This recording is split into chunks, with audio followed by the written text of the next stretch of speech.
안녕하세요. 이야기 요정이에요. 요즘에도 계속 그림 형제 민담집을 읽고 있거든요. 200편이 넘는 이야기 중에서 어, 어떤 이야기는 계속 이렇게 마음에 남는 이야기가 있어요. 그 중에 하나가 영리한 엘제라는 이야기입니다. 이 이야기 들려드릴게요. 영리한 엘제라고 불리는 딸을 둔 사람이 있었어. 딸이 다 컸을 때 아버지는 그의 아내에게 말했지. 이제 딸아이를 시집 보낼 때가 되었소. 맞아요. 누군가가 나타나 저 애를 데려가 주었으면 좋겠어요. 그러던 중 마침내 한스라고 하는 젊은이가 먼 곳에서 와 엘제와 결혼하고 싶다고 했지. 그런데 그는 영리한 엘제가 이름 그대로 영리한지를 보여주어야 한다고 조건을 내걸었어. 아버지가 말했지.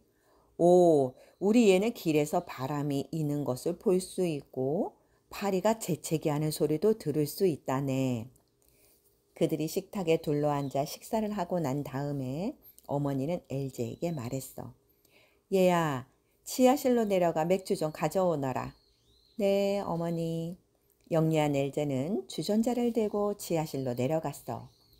지하실로 가는 동안 엘제는 심심한 기분을 달래기 위해 주전자 뚜껑을 열었다 닫았다 했지. 이윽고 지하실에 내려간 엘제는 웅크리고 앉지 않으려고 등받이 없는 의자를 맥주통 앞에다 놓고 앉았어.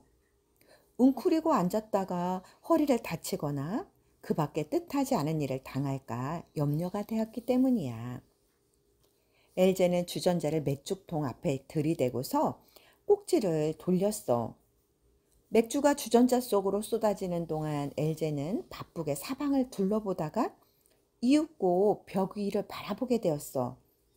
그녀는 얼마 동안 벽 위쪽을 두리번거리다가 마침내 그녀의 머리 위 바로 위에 걸린 곡괭이를 발견한 거야. 석공이 무심코 거기다 곡괭이를 걸어놓고 그냥 가버린 모양이었어. 영리한 엘제는 그 곡괭이를 보더니 갑자기 울기 시작한 거야. 그녀는 흐느껴 울면서 중얼거렸어. 내가 한수와 결혼해 아이를 낳은 뒤 장차 그 아이가 자라 우리가 그 아이에게 지하실로 내려가 맥주를 가져오라고 했을 때 저 곡괭이는 그 아이 위에 머리 위에 떨어져 그 아이를 죽이고 말 거야. 엘제는 앞으로 다가올 그 끔찍한 일을 생각하고는 바닥에 주저앉아 막 통곡을 하기 시작한 거지. 위층에 있던 사람들은 맥주가 오기만을 기다리고 있었는데 아무리 기다려도 엘제는 돌아올 줄을 몰랐어. 이윽고 어머니가 하녀에게 말했어. 지하실로 내려가서 엘제가 뭐하고 있나 좀 알아보렴. 지하실로 내려간 하녀는 엘제가 술통 앞에 앉아 통곡을 하고 있는 광경을 보았어. 왜 그렇게 울고 있는 거니, 엘제? 하녀가 물었지. 내가 울지 않을 수 있어? 내가 한수와 결혼해 아이를 낳은 뒤 장차 그 아이가 자라 우리가 그 아이에게 지하실로 내려가 맥주를 가져오라고 했을 때 저 곡괭이가 머리 위로 떨어져 우리 아이를 죽이면 어떡해? 엘제는 정말 총명하구나. 하녀는 그렇게 말하고는 엘제 옆에 털썩 주저앉아 장차 다가올 그 끔찍한 일 때문에 목 놓아 울기 시작한 거야. 엘제를 찾으러 간 하녀도 돌아오지 않자 위층에 있던 다른 사람들도 맥주 생각이 더 간절해졌고 참다 못해 아버지가 하인에게 말했어. 자네가 지하실로 내려가 엘제와 하녀가 뭘 하고 있나 좀 알아보도록 하게. 지하실로 내려간 하인은 엘제와 하녀가 함께 쭈그리고 앉아 울고 있는 광경을 보고 그들에게 또 물었지. 왜들 그렇게 울고 있는 거지? 그러자 엘제가 또 말했어. 내가 울지 않을 수 있어? 내가 한스와 결혼해서 아이를 낳은 뒤 장차 그 아이가 자라 우리가 그 아이에게 지하실로 내려가 맥주를 가져오라고 했을 때 저 곡괭이가 머리 위로 떨어져 우리 아이를 죽이면 어떡해? 엘제는 정말 총명하구나. 하인도 그렇게 말하고 엘제 곁에 주저앉아 엉엉 울기 시작했지. 위층에 있던 다른 사람들은 하인을 기다렸어. 그러나 하인도 돌아오지 않자 아버지가 아내에게 말했어. 당신이 좀 내려가서 무슨 일 있나 알아보는 게 좋겠소. 지하실로 내려간 엘제의 어머니는 세 사람이 엉엉 울고 있는 광경을 보고 무슨 일인지 또 물었어. 그러자 엘제는 앞으로 태어날 아기가 자라서 맥주를 가지러 왔을 때 곡괭이가 그 아이 머리를 떨어질 게 걱정되었다고 말했어. 그러자 어머니는 감탄한 듯이 말한 거야. 우리 엘제 정말 총명하구나. 그러더니 그녀도 엘제 곁에 주저앉아 울기 시작했지. 한편 아버지는 아내마저 돌아오지 않자 목이 말라 더 이상 참을 수가 없게 되어 한스에게 말했어. 내가 직접 지하실로 내려가 엘제가 뭘 하고 있는지 알아보고 오겠네.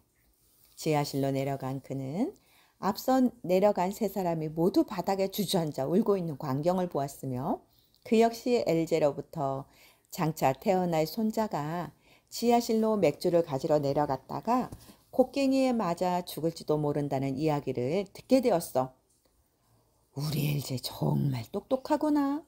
그는 그렇게 소리치고서 바닥에 앉아 엉 울기 시작한 거야.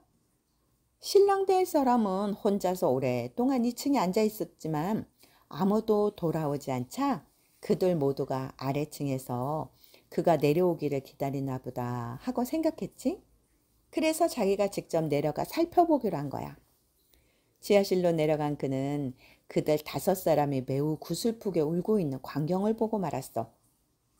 무슨 큰 사고가 일어났나요? 그러자 엘제가 말했어. 오 한스, 우리가 결혼해서 아이를 낳게 된 뒤 장차 그 아이가 자라 우리가 그 아이더러 지하실로 내려가 맥주를 가져오라고 했을 때 저 곡괭이가 그 아이의 머리 위로 떨어져 그 아이의 머리를 갈라놓을 걸 생각해봐요. 당신인들 울지 않을 수 있겠어요? 이에 한스가 대답했어. 내 아내 될 사람으로 이보다 더 머리가 좋은 사람은 아마 없을 거요. 당신이 그처럼 영리하니 당신을 내 아내로 맞아들이겠소.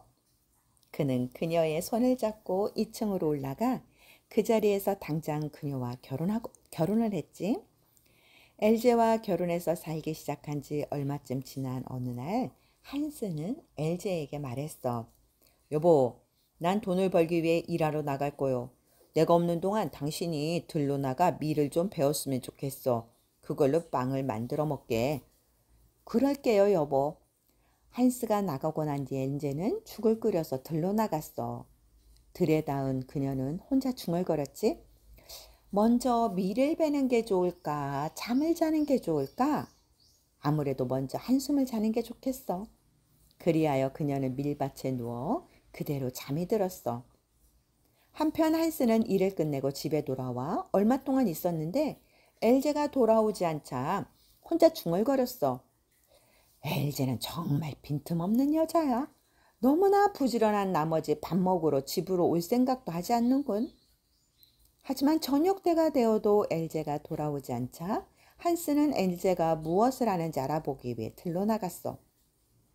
그러나 들판의 밀밭은 손 하나 댄 흔적이 없었으며 엘제는 밀밭에 누워 자고 있었어.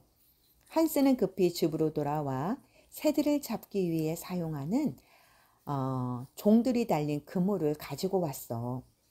그는 그물을 엘제의 몸 위에 펼쳐 놓았지만 엘제는 끄떡도 않고 잠만 잤어. 그러자 한스는 집으로 돌아와 현관문을 잠그고는 의자에 앉아 일을 하기 시작했지. 마침내 날이 칠흑처럼 어두워지자 영리한 엘제는 잠에서 깨어났어. 몸을 일으켜 보니 사방에서 종들이 막 짤랑짤랑 소리가 들리는 거야. 그래서 그 엘제는 한 걸음 걸을 때마다 작은 종들이 요란하게 울렸지. 덜컥 겁이 난 거야. 막 머릿속이 뒤죽박죽대요. 자기가 정말로 엘제인지 아닌지 알 수가 없게 된 거지. 그래서 혼자 중얼거렸어. 이게 나일까?